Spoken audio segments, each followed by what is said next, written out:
বাচ্চাটাকে শেষবারের মতো দেখেছিলেন, তাই তো? হ্যাঁ। তারপর বাচ্চাটা কোথায় গেল? আমি জানি না। জানেন না নাকি না জানার ভান করছেন? দেখুন, সত্যি কথাটা বলে দিন, কোথায় গায়েব করে দিলেন তাকে, কি করেছেন বাচ্চাটার সাথে? কোনো অর্গান পাচার গ্যাংয়ের সাথে আপনি যুক্ত নাকি? Tell me. দেখুন, আপনি মুখ না খুললে পার পেয়ে যাবেন না, কিন্তু আমরা খুব ভালো করে জানি কিভাবে পেট থেকে কথা বের করতে হয়, তাতে আপনার খুব একটা ভালো হবে না। অফিসার, কেউ আমার নামে মিথ্যে অভিযোগ, একবার যাই এখান থেকে। ইয়েস। অফিসার, কেউ আমার নামে অভিযোগ করলে সেটা সত্যি প্রমাণ হয়ে যায় না, তার জন্য প্রমাণের প্রয়োজন। আজকে যে ছেলেটা হারিয়ে গেছে তার জন্য আমিও চিন্তিত। আমিও জানতে চাই ওর সাথে কি হয়েছে, কারা ওর ক্ষতি করেছে। রুদ্র বলছে, অফিসার ওর একটা রোবট আছে, আমি শিওর সেটা দিয়ে এই হিমানি বাচ্চাটার ক্ষতি করেছে। আপনি ওকে ধরে নিয়ে যান থানায়, সব সত্যি বেরিয়ে যাবে। হ্যাঁ চ চ।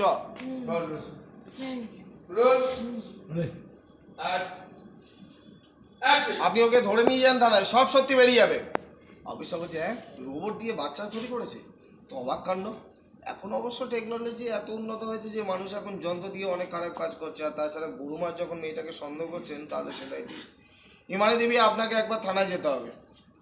আপনারা ওকে ধরে গাড়িতে তুলুন, ওনাকে থানায় নিয়ে যান। ভিও, থানায় নিয়ে যাবে আমাকে? তাহলে আমি বাচ্চাটাকে খুঁজবো কীভাবে?